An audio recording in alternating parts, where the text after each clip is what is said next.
नमस्कार जोहार। छत्तीसगढ़ न्यूज में आपका बहुत बहुत स्वागत है। इससे पहले आप न्यूज को कहां से देख रहे हैं, कमेंट में जरूर बताएं। साथ ही चैनल को सब्सक्राइब करना बिल्कुल ना भूलें। छत्तीसगढ़ की 7 सीटों पर होगा मतदान, मैदान में कई दिक्कत। छत्तीसगढ़ में 11 लोकसभा सीटों के लिए 3 चरण में वोटिंग होनी है। 2 चरणों में 4 लोकसभा सीटों पर मतदान हो चुके हैं। अब तीसरे चरण की 7 सीटों के लिए 7 मई को मतदान किया जाना है। जिन 7 सीटों में मतदान किया जाना है उनमें सरगुजा, रायगढ़, जांजगीर चांपा, कोरबा, बिलासपुर, दुर्ग, रायपुर लोकसभा सीट शामिल हैं। अब तक हुए 2 चरणों में से पहले चरण में सिर्फ बस्तर सीट पर और दूसरे चरण में 3 सीटों राजनांदगांव, महासमुंद और कांकेर लोकसभा सीटों पर मतदान हो चुके हैं। सीएम साई के 2 टूक भ्रष्टाचारी पूर्व मुख्यमंत्री हो या आम आदमी, गलत किया तो जेल जाना ही पड़ेगा। जैसे जैसे तीसरे चरण के लोकसभा चुनाव की घड़ियां नजदीक आ रही हैं, वैसे वैसे बयानों के तीर आक्रामक और तेज होते जा रहे हैं।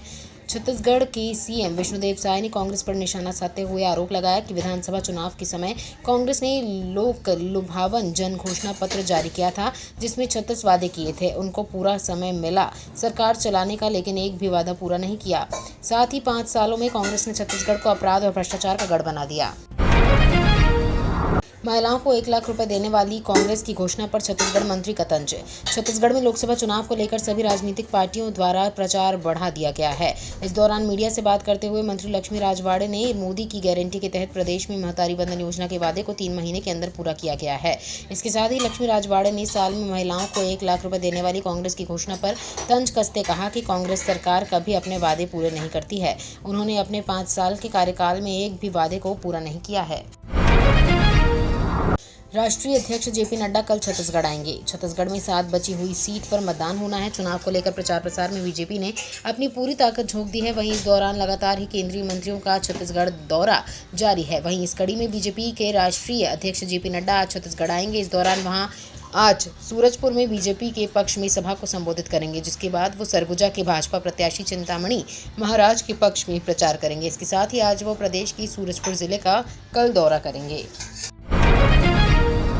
भाजपा कांग्रेस कर रही ताबड़तोड़ प्रचार, लेकिन जनता का दिल मांगी मोर। छत्तीसगढ़ में 2 चरण के चुनाव पूरे होने के बाद तीसरे चरण का चुनाव प्रचार चरम पर पहुंच गया है। प्रत्याशियों के साथ उनके समर्थकों ने भी मोर्चा संभाल लिया है। शहरी क्षेत्रों में थोड़ा बहुत चुनावी माहौल नजर आने शुरू हो गया है। चौक चौराहों पर चुनावी चर्चा भी तेज हो गई है। कार्यकर्ता खुलकर अपने प्रत्याशियों के जीत के दावे कर रहे हैं, लेकिन मतदाता फिलहाल खामोश हैं। महादेव सट्टा पैनल के सटोरियों के खिलाफ रायपुर पुलिस की बड़ी कार्रवाई। रायपुर पुलिस ने बड़ी कार्रवाई करते हुए आईपीएल क्रिकेट मैच के दौरान महादेव पैनल के सटोरियों को गिरफ्तार किया है। छत्तीसगढ़, मध्य प्रदेश और उत्तर प्रदेश के 26 आरोपियों को पुलिस ने पुणे से गिरफ्तार किया है। गिरफ्तार 22 आरोपियों में छत्तीसगढ़ के अलग अलग जिलों से हैं। इस संबंध में रायपुर एसएसपी ने जानकारी देते हुए बताया कि ये सटोरियों के खिलाफ छत्तीसगढ़ की अब तक की सबसे बड़ी कार्रवाई है। छत्तीसगढ़ में उत्पादन से ज्यादा हुई चावल की खरीद। धान का कटोरा कहे जाने वाले छत्तीसगढ़ ने केंद्रीय पूल में रिकॉर्ड 8.3 मिलियन टन चावल बेचने का योगदान दिया है, जो राज्य के 7.82 मिलियन टन उत्पादन से अधिक है। कई राज्यों में खरीद में गिरावट के बीच केंद्र को यहां से उत्पादन के अधिक अनाज खरीदने के लिए मजबूर होना पड़ा। हालांकि शुरुआत में सरकार ने 2022 से 23 के दौरान हुई 5.865 मिलियन टन की कुल खरीद को ध्यान में रखते हुए राज्य से 6.1 मिलियन टन खरीदने का लक्ष्य रखा था। इस बीच विशेषज्ञों ने चावल की संपूर्ण खरीद में गिरावट का अनुमान लगाया है। छत्तीसगढ़ में शराब दुकान बंद। आज शाम से 2 दिनों तक नहीं मिलेगी शराब, ड्राई डे घोषित। छत्तीसगढ़ में अंतिम चरण के लिए वोटिंग 7 मई को 7 लोकसभा सीटों के लिए होगी। वोटिंग से 48 घंटे पहले ही इन लोकसभा क्षेत्रों में संचालित शराब दुकानों को बंद कर दिया जाएगा। आदेश के मुताबिक आज रविवार को शाम 5 बजे से 7 मई की शाम 5 बजे तक दुकानें बंद रहेंगी। इस दौरान अवैध शराब बिक्री करते हुए पाए जाने पर उनके खिलाफ कड़ी कार्रवाई की जाएगी। तीसरे चरण में रायपुर, बिलासपुर, दुर्ग, कोरबा, सरगुजा, रायगढ़, जांजगीर चांपा में चुनाव होगा। इंदौर की तर्ज पर छत्तीसगढ़ में भी वेस्ट फूड से बनाई जाएगी बिजली। मैसूर व मध्य प्रदेश के इंदौर की तर्ज पर बस्तर में भी वेस्ट फूड से बिजली बनाने की तैयारी नगर निगम के द्वारा की जा रही है। डोंगा घाट में बायोगैस प्लांट से बिजली बनाने के लिए रोज करीब 500 किलो वेस्ट फूड की जरूरत होगी। इसके लिए नगर निगम होटल, रेस्टोरेंट, सब्जी बाजार व घरों का कचरा यहां लाकर टैंक में डंप करेगा। इसे प्रोसेसिंग यूनिट से जोड़ेंगे। डंप वेस्ट के सड़ने के बाद इससे गैस बनेगी, जो मुख्य मशीन तक जाएगी। फिर यहां से तैयार गैस बैलून में स्टोर होगी। इसका इस्तेमाल बिजली के रूप में किया जाएगा। 8,000 से ज्यादा हितग्राहियों के नाम राशन कार्ड से कटे। धमतरी जिले में पीडीएस से सस्ता राशन वितरण के लिए राशन कार्डों का सत्यापन कराना जरूरी है, लेकिन जिले में अब भी 8,000 से ज्यादा लोग ऐसे हैं जो राशन कार्ड का नवीनीकरण कराने आगे नहीं आ रहे हैं। अब तक 3 बार तिथि भी बढ़ाया जा चुका है। हालांकि ऐसे लोगों का राशन वितरण अभी भी बंद नहीं किया गया है, लेकिन विभागीय शासन के आगामी आदेश का इंतजार कर रहा है। बीकॉम के छात्र भी कर सकेंगे इंटीग्रेटेड बीएड, इसी सत्र से मिलेगा लाभ। अब बीकॉम के छात्र भी इंटीग्रेटेड बीएड कर सकेंगे। आने वाले सत्र से इसकी शुरुआत होगी, जिसमें कक्षा 12वीं के बाद सीधे 4 साल के कोर्स में दाखिला मिल सकेगा। राष्ट्रीय शैक्षिक अनुसंधान परिषद ने इस संबंध में सर्कुलर जारी कर दिया है।